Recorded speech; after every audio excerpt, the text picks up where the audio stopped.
It is my pleasure to be here in Qingdao to participate in the SCO Defense Ministers meeting. At the outset, I would like to thank our hosts for their warm hospitality. I would also like to congratulate Belarus for joining the SCO family as a new member. Excellency, the world we live in is undergoing a drastic transformation. Globalization, which once brought us closer together, has been losing momentum. The weakening of the multilateral systems has made it harder to address urgent challenges, from maintaining peace and security to rebuilding economies after the pandemic. At the same time, competition between major powers is intensifying, with the trade and technology being increasingly used as tools in geopolitical rivalries.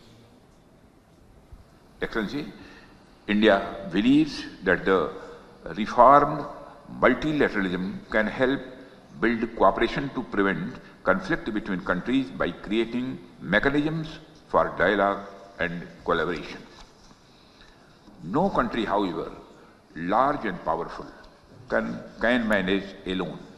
In fact, the very idea of the global order, or indeed of multilateralism, is the assumption that nations have to work with each other for their mutual and the collective benefit.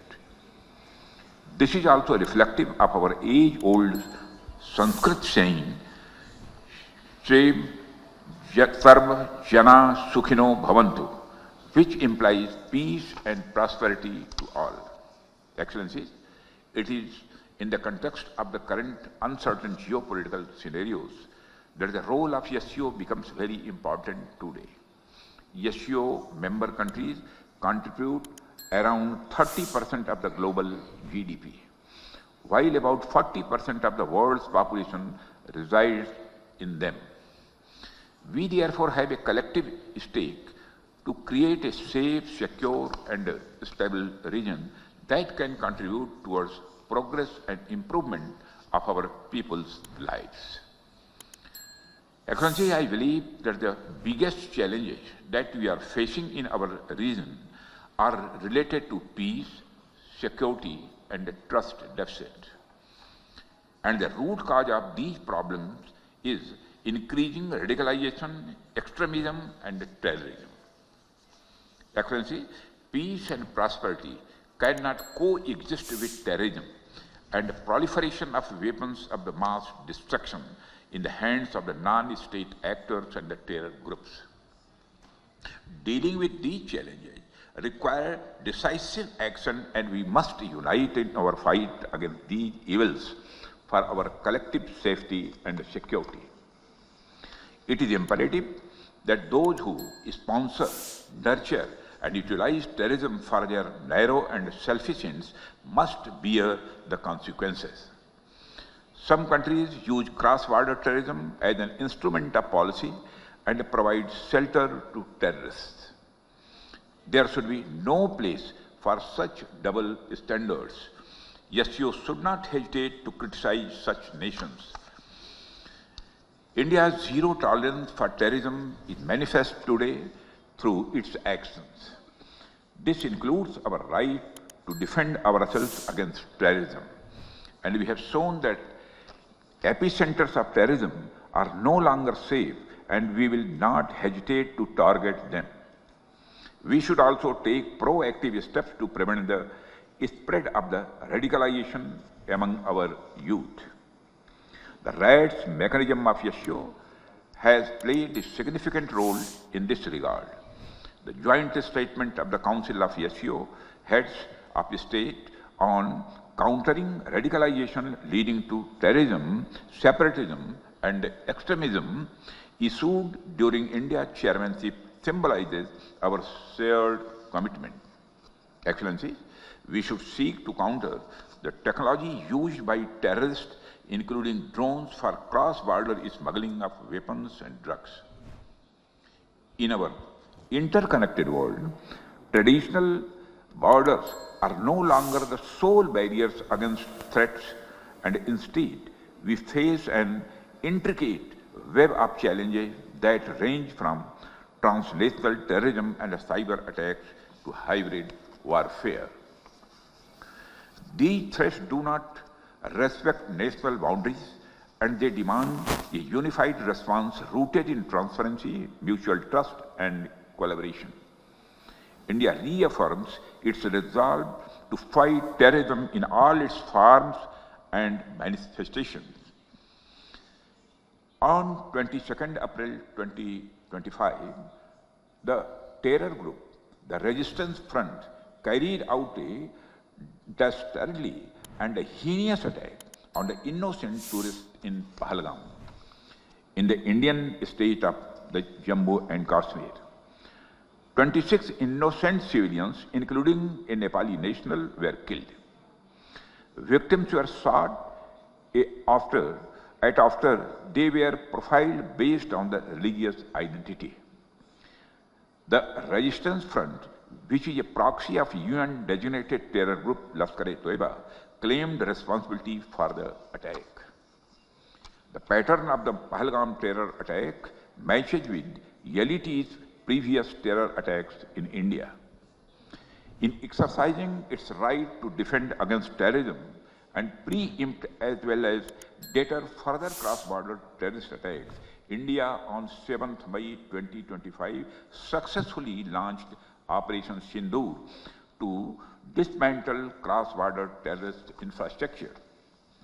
We reiterate the need to hold the perpetrators, organizers, financiers, and sponsors of reprehensible acts of terrorism, including cross-border terrorism, accountable and bring them to justice. Any acts of terrorism are criminal and unjustifiable regardless of their motivation, whenever, wherever, and by whomsoever committed. SCO members must condemn this evil unequivocally. Excellency, India is committed to increasing its connectivity with the Central Asia. Better connectivity not only enhances mutual trade but also fosters mutual trust. However, in these efforts, it is essential to uphold the basic principles of the SCO Charter, particularly respecting the sovereignty and the traditional integrity of member states. India has been consistent and steadfast in its policy in support of peace, security, and stability in Afghanistan. Our immediate priorities in Afghanistan include providing humanitarian assistance to Afghan people and contributing to Afghanistan's overall developmental needs. As Afghanistan's largest regional development partner, India continues to implement capacity building initiatives for the Afghan people. Excellencies, the COVID-19 pandemic has laid bare the fact that the pandemics recognize no boundaries and that no one is safe till everyone is safe. This is a warning sign of how non-traditional security challenges like pandemics, climate change, food and water security, and associated societal disruption can impact our people's lives. These emerging challenges cannot be addressed without responsible policies and cooperation among nations. India's initiative on Coalition for Disaster-Resilient Infrastructure aims not only at promotion of disaster-resilient infrastructure, but also infrastructure risk management, standards, financing and recovery, etc. It is also an example of how countries are coming together to create and share capabilities to deal with the humanitarian assistance and the disaster relief.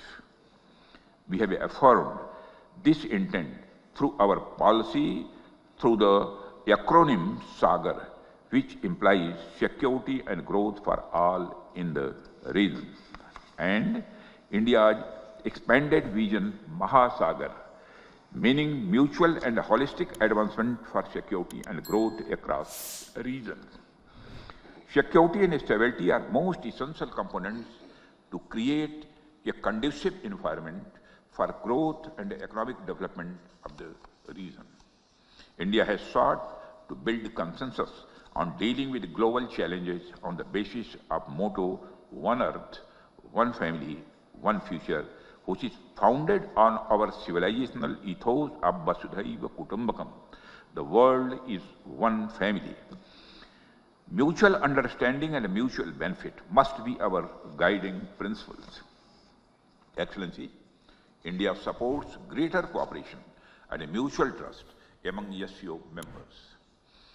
We should collectively aspire to fulfill the aspirations and expectations of our people as well as tackle today's challenges. We must all be in lockstep in our endeavor in strengthening stability and security in our neighborhood. Excellency, I am optimistic that the today's discussions would help us to deepen the understanding of our shared security challenges and explore new areas for future cooperation in the defense and the security field. Thank you very much, Excellency. 谢谢辛格部长阁下。 ताजा खबरों के लिए like, follow और YouTube पर subscribe कर bell icon दबाएं। साथ ही ताजा अपडेट्स के लिए swedeshlive.com पर विजिट करें।